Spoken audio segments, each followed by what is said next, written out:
Hello student, good morning. This is Ankit Jaswal, your English teacher. Students, in previous video we had discussed a very nice story about Bipin Chaudhary's. The name of the chapter was Bipin Chaudhary's Lapse of Memory. बच्चों, हमने पिछले video में ये chapter unit 4 का जो chapter था first, Bipin Chaudhary Lapse of Memory, ये पढ़ा था हमने। इस चैप्टर की पूरी जो मतलब इस चैप्टर में राइटर क्या कहना चाहता था, क्या बताना चाहता था, वो हमने पढ़ा जाना। और ये एक मिस्टीरियस स्टोरी थी, आखिरी तक आपको बांध के रखती है। क्लाइमेक्स में आपको मालूम चलता है कि क्या एक्चुअली इसके पीछे का मिस्ट्री क्या था। ठीक है, तो ऐसे जो मैं बताऊं, जो ऐसी स्टोरीज़ होती हैं बच्चों, जो ऐसी स्टोरीज़ होती हैं जो आपको आखिरी तक एक मिस्ट्री रहस्य में बांध के रखती हैं। आपको पता नहीं होता कि आखिर होने वाला क्या है, क्या हुआ क्या है। ऐसी जो स्टोरीज़ होती हैं उनको बोलते हैं थ्रिलर्स। क्या बोलते हैं बच्चों? थ्रिलर्स बोलते हैं।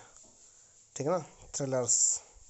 ये याद रखेंगे आप लोग इस वर्ड को कि ऐसे जो कोई मूवी हो या फिर कोई ऐसा स्टोरी हो, तो ऐसी मूवीज़ स्टोरी को थ्रिलर बोलते हैं। ठीक है, और उसमें आने वाला जो मज़ा होता है, जो मिस्ट्री होती है, उसको थ्रिल बोलते हैं, थ्रिल। तो ये चीज़ आप याद रखेंगे। तो ये एक थ्रिलर था, तो आपने थ्रिलर पढ़ा, अच्छा लगा आई होप।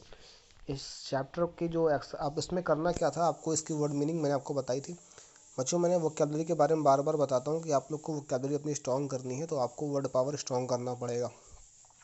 आप लोग करें क्या कि हर एक चैप्टर से कम 50 से 60 वर्ड मीनिंग आपको ऐसे मिल जाएंगे जो आप डेली यूज में लेके आ सकते हैं। मैं बात कर रहा हूँ 50 से 60, इससे आप ऊपर भी ला सकते हैं। ठीक है, 100 कम से कम क्रॉस कर सकते हैं। ऐसे ऐसे वोकैबुलरी नहीं, ऐसे वर्ड्स को जो कहीं ना कहीं आपके लिए बेनिफिशियल होंगे डेली के लिए। तो इस चीज़ का आप ख्याल रखें कि आप इसको करें। ठीक है, वोकैबुलरी आप लोग अपना डायरी में वोकैब कलेक्शन बनाते रहें। ये फ़न हो सकता है, एक्टिविटी करें आप लोग। 10 वोकैबुलरी यानी 10 वर्ड्स लीजिए डेली और उनको यूज कीजिए अपने लैंग्वेज में। मैं बोलता हूँ बार बार, आप ये काम करते रहिए। ठीक है, इससे आपका ही फ़ायदा होने वाला है। अब देखिए बच्चों, आपको करना क्या था, आपको मैंने कंप्रेhension चेक करवाए थे, मैंने सॉल्व करने के लिए बोला था। ये देखिए कंप्रेhension चेक इस चैप्टर में पहला था। ठीक है, कॉम्प्रिहेंशन चेक इस चैप्टर में यहाँ पे आता है। दूसरा पार्ट ख़त्म होता ही कॉम्प्रिहेंशन चेक आता है ये। ठीक है, फिर जैसे ही आप सेकंड पार्ट कंप्लीट करते हैं, थर्ड पार्ट में आपका कॉम्प्रिहेंशन चेक आता है। ठीक है, ये और लास्ट वाला जो पार्ट है फोर्थ, इसमें आपका कॉम्प्रिहेंशन चेक आता है 4 नंबर पे। ये आपके मिलते हैं। उसके बाद इतने के आंसर करने के बाद आपको यहाँ पे वर्किंग विद द टेक्स्ट दिया गया है, जो कि पूरे स्टोरी से उठाया गया है। यहाँ पे देखिए जो कॉम्प्रिहेंशन चेक था वो पैसेज बाई पैसेज उठाया गया, यानी एक पैसेज से उठा के जो अभी आपने पार्ट पढ़ा, पार्ट 4 तो वहीं से था, पार्ट 1 से था, लेकिन अभी वर्किंग विद द टेक्स्ट में क्या होगा बच्चों, पूरा का पूरा ही इंक्लूड कर दिया गया है। यहाँ पे कंक्लूजन से आपको पूछा गया है क्वेश्चन, है ना, तो इसका आंसर आपको देना पड़ेगा। डोंट वरी, अगर आपने किया है तो बहुत अच्छी बात है, नहीं किया हुआ है तो मैं आपको आज PDF प्रोवाइड कर दूंगा। आज मैं आपको PDF दे दूंगा इस चैप्टर की, आप लोग अपने फेयर कॉपी में इसको राइट कर लेंगे।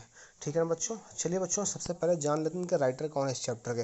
तो सत्यजीत रे हैं। सत्यजीत रे के बारे में आप पढ़िएगा, ये बहुत ही बड़े राइटर रहे हैं, बहुत ही बड़े लेखक रहे हैं, ये इनके बारे में आप ज़रूर जानकारी लें। ठीक है, इसमें कुछ एक्सरसाइज भी हैं बच्चों, क्वेश्चन आंसर के साथ साथ। जैसे देखिए यहाँ पे fill in the blanks fill करना है आपको। यहाँ पे has to, have to, had to. देखिए बच्चों, हैज टू का मीनिंग क्या होता है? हैज टू का मीनिंग देखिए, हैज टू का सिंपल मतलब होता है कोई काम करना है। जैसे आई हैव टू गो, मुझे जाना है, तो यहाँ पे जो हैव टू होता है, आपको कोई काम करना होता है तो उसको लिए हैव टू लगाते हैं। और हैज टू सिंगुलर, उसी का मतलब हैज टू भी होता है, बट हैज टू सिंगुलर के लिए लगता है, हैव टू प्लूरल के लिए लगता है। और हैड टू मतलब करना पड़ा, हैड टू। जैसे आई हैड टू गो, मुझे जाना पड़ा। I had to attend a class, मुझे क्लास लेनी पड़ी। तो जो काम आपको करना है अभी आगे, उसके लिए हैज टू, हैव टू, और जो आप काम करना पड़ा था आपको, वो हैड टू। तो इस तरह से आप फिल कर लेंगे, आप देख लेंगे। जैसे देखिए एग्जांपल के तौर पर, I cut my hair every month, तो मुझे अपने अब एवरी मंथ क्या है, आपको काटने होते हैं ना, तो आई हैव टू कट हो जाएगा, आई हैव टू कट। ठीक है, आई हैव टू। अब देखिए वी है, तो वी के साथ है तो हैव टू लगेगा, तो हैव टू लगेगा। तो देखते हैं भाई, ये आपका पहले तो किस टेंस में है, पास्ट में या प्रेजेंट में। गो for swimming lesson last year, कह रहा भाई हाँ कह रहा है हमको जो है लास्ट ईयर नहीं पिछली बार कहाँ जाना पड़ा, स्विमिंग जाना पड़ा, तो we had to go for swimming last year. इस तरह से आप इसको फिल करेंगे। चलिए ठीक है, पीडीएफ हालांकि दे दूंगा, लेकिन आप फिर भी समझे रहें कि आपको करना क्या है। ठीक है ना बच्चों, तो इस तरह से चलिए इस चैप्टर का मैं पीडीएफ आज प्रोवाइड कर दूंगा आपको। अब आपको करना क्या है, देखिए बच्चों यहाँ पे एक बहुत अच्छी सी पोएम, पजल पोएम दी गई है, इसको आप पढ़ा करिए। देखिए, there was an old woman who lived under a hill and she is not gone, she lives there still. ठीक है, बिपिन चौधरी। यहाँ पे होता क्या है कि कुछ बात कही गई है। देखिए, a prank is a childish trick. Do you remember any incident when someone played a prank on your friends? Describe the prank in a paragraph. Prank क्या होता है? Prank मतलब एक प्रकार का गेम होता है जहाँ पर आपको, जिसे कहते हैं मजाक, मजाक करना। ठीक है, प्रैंक करना, मजाक करना, मस्ती करना, किसी के साथ छेड़खानी करना, उसको फंसाना, पजल में गेम होता है। There was an old woman who lived under a hill. कह रहा है एक औरत रहती थी, बूढ़ी औरत, जो एक पहाड़ के नीचे रहती थी। And if she is not gone, और अगर वो नहीं गई है, सी लिव्स देयर स्टिल, वो अभी भी वहाँ पर रहती है। तो इसका मतलब क्या है ये आप बताएंगे। कोई एक औरत है जो पहाड़ के नीचे रहती थी। ठीक है, एक औरत थी जो पहाड़ के नीचे रहती थी, और अगर अभी वहाँ से वो नहीं गई है, उस पहाड़ से नहीं गई है, तो अभी भी वहाँ रहती है। तो ऐसी कौन सी चीज़ है आपको बता रहे हैं। इस तरह से आप लोग पजल गेम आप लोग खेलें। अब देखिए बच्चों, चलिए हम स्टार्ट करेंगे। आज हमारा जो पोएम है वो है last bargain, the last bargain. अब देखिए, सबसे पहले हमको मीनिंग पता होना चाहिए कि बारगेन क्या होता है। तो बारगेन मतलब होता है जो भैया आप लोग तोल मोल करते हैं, सौदा करते हैं। जब आप मार्केट जाते हैं तब उसे भाई मोल भाव करते हैं ना, तोल मोल ना करके उसको मोल भाव लिखेंगे। आप लोग क्या लिखेंगे? मोल भाव। जब आप मार्केट में जाते हैं, वो बोलता है भाई 50 रुपये का, तो आप बोलते हो सर नहीं भैया मुझे 50 का नहीं 40 का दे दीजिए। तो वही चीज़ क्या होता है? बार्गेन कहलाता है। तो द लास्ट बार्गेन, आखिरी मोल भाव, आखिरी मोल भाव। ठीक है, अब देखिए, अब bargain is an agreement in which both parties promise to do something for each other. देखिए, बार्गेन क्या होता है? कि एग्रीमेंट होता है, एक सहमति होती है जो दोनों पार्टीज इस पे एग्री कर जाती हैं कि हाँ हम ये करेंगे। Someone is looking for work. देखिए, कोई इंसान है जो काम ढूंढ रहा है। वेटिंग टू बी हायर्ड, वो चाहता है कि मुझे नौकरी पर रख लिया जाए। हायर मतलब होता है नौकरी पर रखना या किराए पर रखना। He strikes a bargain but thinks it worthless. वो क्या करता है? बार्गेन करना शुरू कर देता है, मांगना शुरू कर देता है कि भैया मुझे रख लीजिए नौकरी पर, लेकिन उसका कोई फ़ायदा नहीं होता। ही ट्राइज ट्वाइस, वो दोबारा ट्राई करता है, but does not like other, लेकिन फिर भी कोई फ़ायदा नहीं मिलता। फाइनली, आखिरकार, इन द लास्ट बार्गेन, आखिरी का जो बार्गेन होता है, सौदा होता है, when he is hired for nothing, उसको बिल्कुल बिना कुछ दिए हुए, बिना कुछ चुकाए हुए उसको नौकरी पर रख लिया जाता है। He is happy has never before, वो बहुत खुश है, जितना खुश इतना पहले कभी नहीं था। व्हाट इज़ द बार्गेन, आखिर किस ऐसी क्या चीज़ हुई थी, ऐसा कौन सा सौदा मोल भाव हुआ था जिस पे वो इतना खुश हो गया। And what is the best, और ये इसीलिए सबसे बेस्ट क्यों है, चलिए इस बारे में हम लोग पढ़ेंगे। चलिए देखिए, come and hire me, I cried while in the morning. कह रहा है मैं सुबह सुबह चिल्लाया, सुबह हुई थी और मैं चिल्लाया, कम एंड हायर मी, आओ मुझे नौकरी पर रख लो। I was walking on the stone paved road. देखिए, स्टोन पेव्ड मतलब होता है ऊबड़ खाबड़ पथरीला रास्ता। कह रहा है मैं पथरीले रास्ते पर चल रहा था और मैं लोगों से कह रहा था सुबह सुबह कि भैया मुझे आओ नौकरी पर रख दो। स्वॉर्ड, स्वॉर्ड मतलब होता है तलवार, स्वॉर्ड इन हैंड, कह रहा मेरे हाथ में तलवार थी, नहीं sorry, sword in the hand, the king came in the chariot, chariot मतलब रथ। कह रहा है हाथ में रथ लेकर तभी एक राजा आया। He held my hand eight said, उसने मेरा हाथ पकड़ा और कहा, I will hire you with my power, उसने कहा मैं तुमको अपनी शक्ति के साथ, ताकत के साथ नौकरी पर रख लूँगा, मैं तुम्हें अपनी ताकत की वजह से नौकरी पर रख लूँगा। मेरे पास बहुत सारी ताकत है और मैं इन ताकत को यूज करते हुए मैं तुमको नौकरी पर रख लूँगा। But his power counted for not, लेकिन जो उसका पावर था बच्चों, नॉट मतलब होता शून्य, उसका कोई मतलब नहीं था, बेकार का था, यूजलेस था। His power counted for not, उसका पावर जो था बेकार था मेरे लिए। And he went away in his chariot, और जब मैंने बोला तुम्हारी पावर मेरे कोई काम नहीं आएगी, तो वो अपने रथ में सवार होकर चला गया। In the heat of the mid day, कह रहा बहुत दोपहर की भरी रात थी, दोपहर भरा मतलब जो बहुत गर्मी भरी धूप थी, दोपहरी थी। And the houses stood with shut doors, और जो हैं घर सारे बंद थे। आई वेंडर्ड अलोंग द क्रूड लेन, तभी मैं, वो कहता है पोएट कि तभी मैं जो है उस क्रूड लेन पे गया, ठीक है, उस सन्नाटे गली में गया। An old man came out with his bag of gold, तभी एक बूढ़ा व्यक्ति मेरे पास आया जिसके पास बहुत सारा बैग में सोना रखा हुआ था। ही पॉन्डर्ड एंड स्माइल, उसने मेरी तरफ देखा और मुस्कुराया। I will hire you with money, उसने कहा मेरे पास बहुत सारे पैसे हैं, मैं तुम्हें अपने पैसों से खरीद लूँगा, मैं तुम्हें अपने पैसों से नौकरी पर रख लूँगा। He weighed his coin one by one, उसने एक एक करके अपने सारे सिक्के गिने यानी उनको तौले। बट आई टर्नड अवे, लेकिन मैं उनके सिक्कों को देखकर मैं वहाँ से चला गया, क्योंकि मुझे पैसे से खरीदने वाला नहीं चाहिए था, मुझे कोई ऐसा इंसान चाहिए था जो मेरी देखभाल करे, ना कि मुझे खरीद के रख सके, ठीक है। अब देखिए, इट वॉज इवनिंग, शाम का वक्त था। The garden has was all flower, जो क्यारियाँ थीं चारों तरफ फूल लगे हुए थे, ठीक है, वो उसमें क्या चारों तरफ फूल ही फूल थे। वो उग रहा था, फूल चारों तरफ उग रहे थे। The fair made came out and said, तभी वहाँ पर एक मेड आई, ठीक है।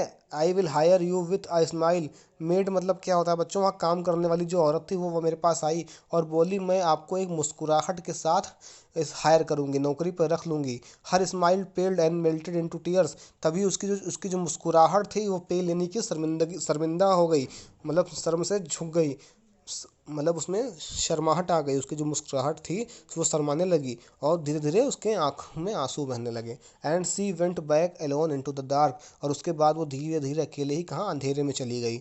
The sun glistened on the sand, जो सन था, जो धूप थी, वो धीरे से बालू पर आई, बालू पर चमकने लगी। And the sea waves broke way wildly, और जो सी वेव्स थे, जो समुद्र में लहरें चल रही थी, वो उल्टी तरह से चलने लगी। A child sat playing with shells, तभी एक बच्चा जो है वो सेल्स से खेल रहा था। सेल्स मतलब जानते हैं बच्चों आप लोग, जो समुद्र में जो सेल्स पाए जाते हैं, तो उन सेल्स से खेल रहा था।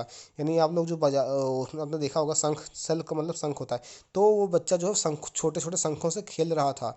ही रेस्ड हिज हेड, उसने अपना सर ऊपर उठाया। And seemed to know me and said, ऐसा लगता था वो मुझे जानता हो। उसने मुझसे कहा I hire you with nothing, उसने कहा मैं तुम्हें कुछ बिना कुछ दिए खरीदूंगा, ठीक है, तो मतलब मैं तुम्हें कुछ नहीं दूंगा और फिर भी नौकरी पर रख लूँगा। From hence forward that bargain stuck in child's play made me a free man, और जैसे ही मैं उस बच्चे को देखा, मैं उस बच्चे से मैंने सौदा कर लिया, मोल भाव कर लिया, और मैं उसके साथ उसके हिस्से में काम करने लग गया, मैं उसका नौकर बन गया। देखिए यहाँ पे किसको लिखा, रविन्द्रनाथ टैगोर ने। इसका मतलब क्या है बच्चों, उन्होंने तीन चीज़ों को दर्शाया। उन्होंने पहले दिखाया पावर, दूसरा मनी, तीसरा स्माइल यानी कि affection.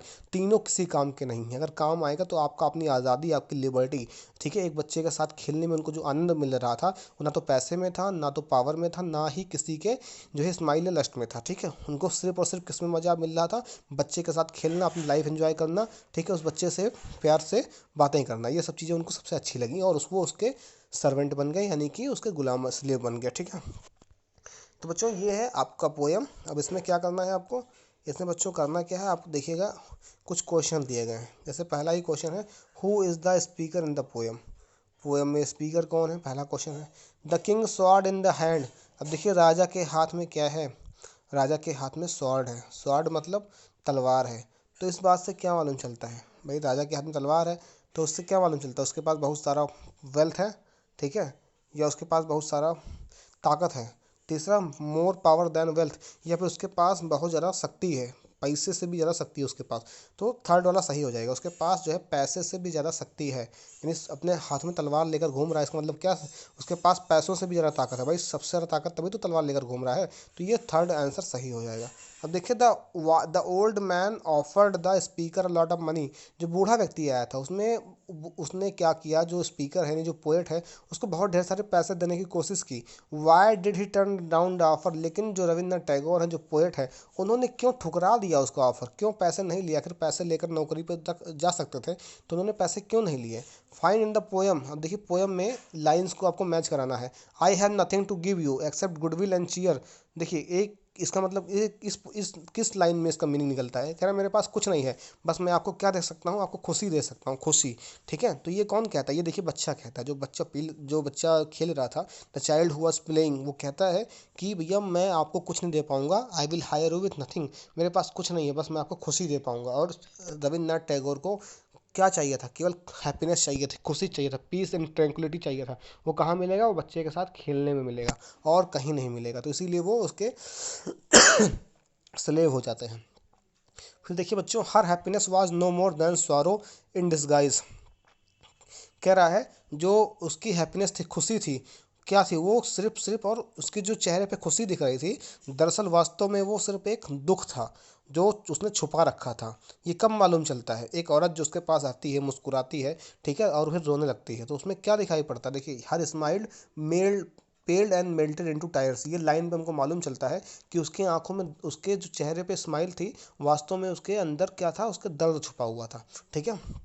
The Kings the Kings the the Kings might was not worth much. अब देखिए, जो राजा का जो ताकत था, माइट मतलब क्या होता है? ताकत, यानी जो उसकी जो क्षमता थी, ताकत थी, पावर थी, वो कह रहा है बहुत ज़्यादा काम की नहीं थी। ऐसा क्यों भाई? उससे पावर से क्या मिल सकता था? हमेशा वो अपनी पावर दिखाता रविन्द्रनाथ टैगोर को। जो पोएट था, स्पीकर था, अगर वो उसका हायर हो जा, उसको हायर कर लेता किंग, तो हमेशा उसको अपनी पावर दिखाता, अपनी ताकत दिखाता, ताकत की आजमाइश नुमाइश करता, दिखाता कि देखो मेरे पास इतनी ताकत है। इसलिए रविन्द्रनाथ टैगोर इस बात को जानते थे कि भाई अगर उसने मुझे अपनी पावर से हायर किया तो वो बार बार मुझे अपनी पावर दिखाएगा। अगर पैसे से हायर किया तो वो बार बार मुझे अपना पैसे का रूप दिखाएगा। तीसरा इंसान अगर मुस्कुराहट से उसने मुझे किया तो मुझे अपना, ठीक है, मैं कहीं ना कहीं गलत हो जाएगा मेरे साथ। और फोर्थ में वो जानता था कि सिर्फ और सिर्फ हैप्पीनेस मुझे कहाँ मिलेगी? बच्चे के साथ खेलने में। वो मुझे कुछ नहीं देगा, लेकिन कभी मैं उसका जो है गुलाम बनकर नहीं रह पाऊंगा। ठीक है, वो मुझे कुछ नहीं देगा, इसीलिए मैं खुश भी रहूँगा, आज़ाद रहूँगा। अगर कोई मुझे देगा तो मैं बंधा रहूँगा, अगर मुझे कोई सामने वाला कुछ देगा तो मुझे बांध कर रखेगा, और मुझे कुछ नहीं देगा इंसान तो मैं अपना आज़ाद रहूँगा। तो रविन्द्रनाथ टैगोर ने यही बताने की कोशिश की है बच्चों। ठीक है। आई होप कि ये पोएम आपको समझ में अच्छे से आ गई है।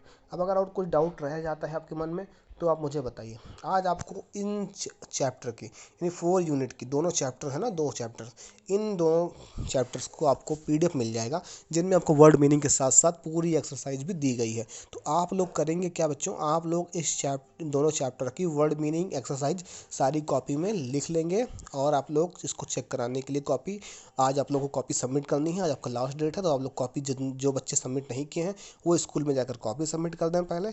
ठीक है बच्चों, और इस चैप्टर को अगर आप कंप्लीट कर लेते हैं तो बहुत अच्छी बात है। वीडियो देखकर, पीडीएफ देखकर नहीं कंप्लीट कर पाते हैं तो भी कोई बात नहीं, जहाँ तक करवाया वहाँ तक आप कॉपी चेक करा दें। ठीक है। तो my dear students, that is all for today. For more inquiries, more queries, if you want to know something else, then आप कांटेक्ट कर लीजिए मुझे व्हाट्सअप पे, आप कमेंट करके मुझे बता दीजिए, या फिर कॉल कर भी सकते हैं आप। Okay, so that is all for today students. Have a good day had. Thank you so much.